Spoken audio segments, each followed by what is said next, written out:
8월 7일 수요일, 오늘 10% 이상 급등한 종목과 그 이유에 대해서 알아보겠습니다.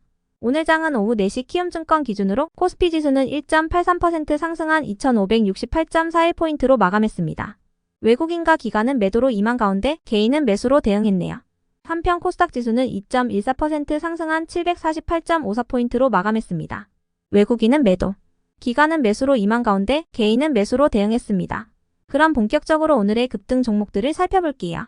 오늘 10% 이상 급등한 종목은 총 59종목으로 코스피에서는 5종목, 코스닥에서는 54종목이 나왔습니다. 이 중 상한가 종목은 엑셀세라피틱스, 진매트릭스, 오상자이엘, 앞타머사이언스, 엑세스바이오, SI리소스 6종목이고요. 오늘 하한가 종목은 없었습니다. 총 59개의 급등 종목 중 상위 30개 종목들을 섹터별로 묶어보니 3개 테마로 나눠볼 수 있었어요. 그 외 나머지는 개별 이슈로 오른 종목들인데요. 먼저 1번 코로나 섹터입니다. 코로나가 전 세계적으로 재확산하면서 코로나 자가진단 키트의 판매량은 저번 주와 비교했을 때 62% 증가한 5,850개를 기록했다고 전해졌습니다. 판매량이 폭증하면서 가격도 급등세를 보이고 있다고 알려졌는데요. 3개월 전까지만 해도 1,300원이었던 진단키트 가격은 현재 7,400원대로 상승했다고 전해졌어요. 세계보건기구는 2024 파리올림픽 선수 중에 최소 40명이 코로나 양성 판정을 받았다고 밝혔는데요. 코로나뿐만 아니라 백일해와 마이코플라스마 폐렴 등의 감염병들도 동시에 확산되면서 진단키트 및 코로나 관련주들이 시장에서 주목받았습니다. 이 중에서도 오늘 특징주나 재료가 붙어주었던 종목들 위주로 상한가에 들어가 주었는데요. 특히 진매트릭스는 글로벌 체외진단 기업인 엘리텍그룹과 분자진단 제품의 전세계 판매를 위한 공급 계약을 체결했다는 소식도 동반되었습니다. 다음은 이번 대왕고래 섹터입니다.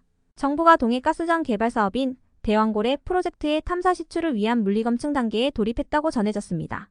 물리검증은 본격적인 탐사 시추에 들어가기 전에 석유가 있는지 있다면 얼마나 있는지를 확인하기 위해 진행되는 작업인데요. 정부는 경쟁 입찰을 통해 외국계 기업과 물리검증 계약을 체결한 것으로 알려졌어요. 산업부는 이번 대왕고래 프로젝트의 최소 탐사 자원량이 35억 배럴이라고 밝혔는데요. 이 말은 실제 회수될 것으로 기대되는 양이 35억 배럴 이상일 확률이 90% 이상이라는 뜻이라고 해석되고 있습니다. 정부는 연말부터 시추 작업에 돌입할 예정인데요. 석유공사 측은 시추 작업 중에 이번 물리검증이 차지하는 비중은 전체 시추 비용을 고려하면 크지 않을 수 있다면서도 석유 부존 여부를 확인하고 석유가 존재할 경우에 그 매장량을 알아내기 위한 단계이므로 중요성이 매우 크다고 밝혔습니다. 이 같은 소식에 자원개발 및 철강, 밸브 등의 대왕고래 관련주들이 강세를 보였습니다. 다음은 3번 제약 바이오 섹터입니다. 어제에 이어 오늘도 시장이 일부 회복세를 보인 가운데 제약 바이오 기업들은 경기 침체와 상관이 없다는 의견이 나오면서 강한 반등세가 이어지고 있습니다. 코로나 관련주로 묶이는 종목들 외에도 생물보안법 시행과 금리 인하 기대감, 그리고 개별 종목들의 임상시험 기대감이 이어지면서 제약 바이오 기업들의 강세가 이어지는 분위기인데요. 이러한 제약 바이오의 흐름에 대해 하나증권에서는 단기 변동성에 휘둘리기보다는 중장기 방향성에 집중할 필요가 있다며 하반기 제약 바이오 업종에 대한 긍정적인 투자 의견을 제시한다고 밝혔습니다. 9월과 10월 달에 미국과 한국의 기준금리 인하가 시작될 것으로 전망되고 있으며 8월 내로 FDA 승인 여부가 결정되는 유한양행과 오스코텍의 렉나자는 국내 기업들의 신약 개발 기대감을 높이는 요인이라고 설명했는데요. 제약 바이오 섹터의 영업이익의 대부분을 차지하는 삼성바이오로직스와 셀트리온의 실적은 하반기부터 다시 성장의 각도가 높아질 것으로 전망했습니다. 이 같은 하나증권의 분석에 제약 바이오 관련주들이 상승세를 보였네요. 그 외 나머지는 개별 이슈로 오른 종목들인데요. 먼저 KCTC와 동방 등의 쿠팡 물류 관련주들이 상승했습니다. 쿠팡이 실적 발표를 통해 전년 동기 대비 매출이 30% 증가한 10조 357억 원을 기록했다고 발표했기 때문인데요. 다만 한국공정거래위원회의 조사로 부과될 가징금 추정치인 1,630억 원과 명품 플랫폼 파페치의 손실로 인해 2분기 영업손실은 342억 원을 기록하며 8분기 만에 적자 전환했다고 발표했습니다.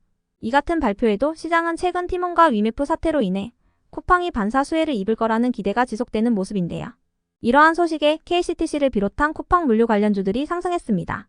KCTC는 쿠팡과 물류 및 창고 업무를 제휴 중이라고 알려져 쿠팡 관련주로 분류되고 있습니다. 이어서 피플바이오는 알츠하이머 혈액검사 수출용 제품이 영국 의약품 및 의료제품 규제청에 정식 등록이 완료됐다고 밝히면서 상승했습니다. 피플바이오 측은 이번 등록을 통해 현지 수입 유통업체와 파트너십 계약을 체결하고 대규모 민간 임상검사실과 대형 병원을 우선적으로 공략할 계획이라고 밝혔습니다.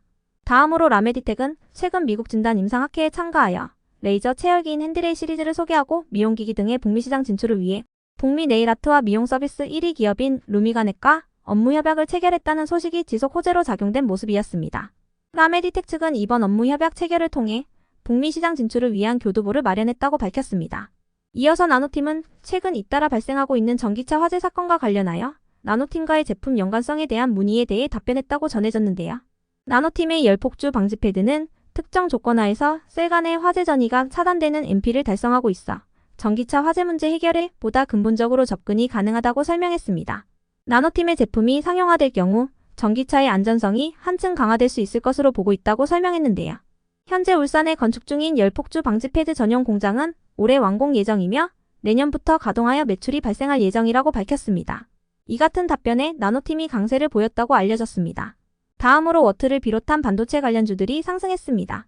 어제 미국장이 반등한 가운데 삼성전자가 엔비디아의 HBM3.1을 납품하기 위한 콜 테스트를 통과했다는 소식이 전해졌기 때문인데요. 로이터 통신은 삼성전자와 엔비디아가 조만간 공급 계약을 체결할 전망이며 4분기부터 공급이 이뤄질 것으로 예상된다고 전했습니다. 이 같은 로이터 통신의 보도에 대해 삼성전자 측은 확인 불가라는 공식 입장을 내놨는데요. 삼성전자의 HBM3.2는 아직 엔비디아의 품질 인증 테스트를 진행 중이며 아직 공급 여부가 확정되지 않은 것으로 전해졌습니다. 이러한 소식에도 어젯밤 미국장이 반발 매수세가 유입되며 상승 마감한 전과 모건 스탠리가 TSMC를 탑픽으로 선정하고 비중 확대 의견을 유지한 점이 반도체 섹터에 호재로 작용됐는데요. 이러한 분위기 속에서 반도체 관련주들이 상승세를 보였습니다. 한편 SBI 핀테크솔루션즈와 스카이문스 테크놀로지, 아이퀘스트의 급등 이유는 파악되지 않았습니다. 다음으로 파마리서치는 장중 2분기 실적을 발표하며 상승했습니다. 파마리서치는 전년 동기 대비 매출과 영업이익, 순이익이 모두 상승했다고 발표했습니다. 이어서 SY스틸텍과 현대에버다인 등을 비롯한 재건 관련주들이 상승했는데요. 유럽연합이 우크라이나의 경제 안정화와 재건을 돕기 위한 금융 지원을 본격적으로 개시한다는 소식이 전해졌기 때문입니다. 유럽연합 27개국을 대표하는 이사회는 75조 원 가운데 약 6조 원어치의 지급을 승인했다고 밝혔는데요. 이번 금융지원 패키지는 2027년까지 3년간 대출과 보조금 형태로 500억 유로를 지원하는 사업으로 우크라이나의 재건과 현대화를 돕고 공공서비스를 제공하는 등 필요한 자금을 지원하여 우크라이나가 전쟁에 계속 집중할 수 있도록 하는 것이 목표라고 전해졌습니다. 이 같은 소식에 SY스틸텍이 재건 관련주로 강세를 보였네요. 다음으로 CNC 인터내셔널은 최근 키움증권이 긍정적인 분석을 하면서 강세를 보인 것으로 파악됩니다. 키움증권은 CNC 인터내셔널의 투자 의견을 버이로 제시하며 목표 주가 14만 원을 내놓았습니다. CNC 인터내셔널의 오늘 종가는 11만 4천 원입니다. 끝으로 브랜드 X코퍼레이션도 최근 키움증권에서 2분기 후실적 전망 및 저평가 구간이라고 분석하면서 상승한 것으로 파악됩니다.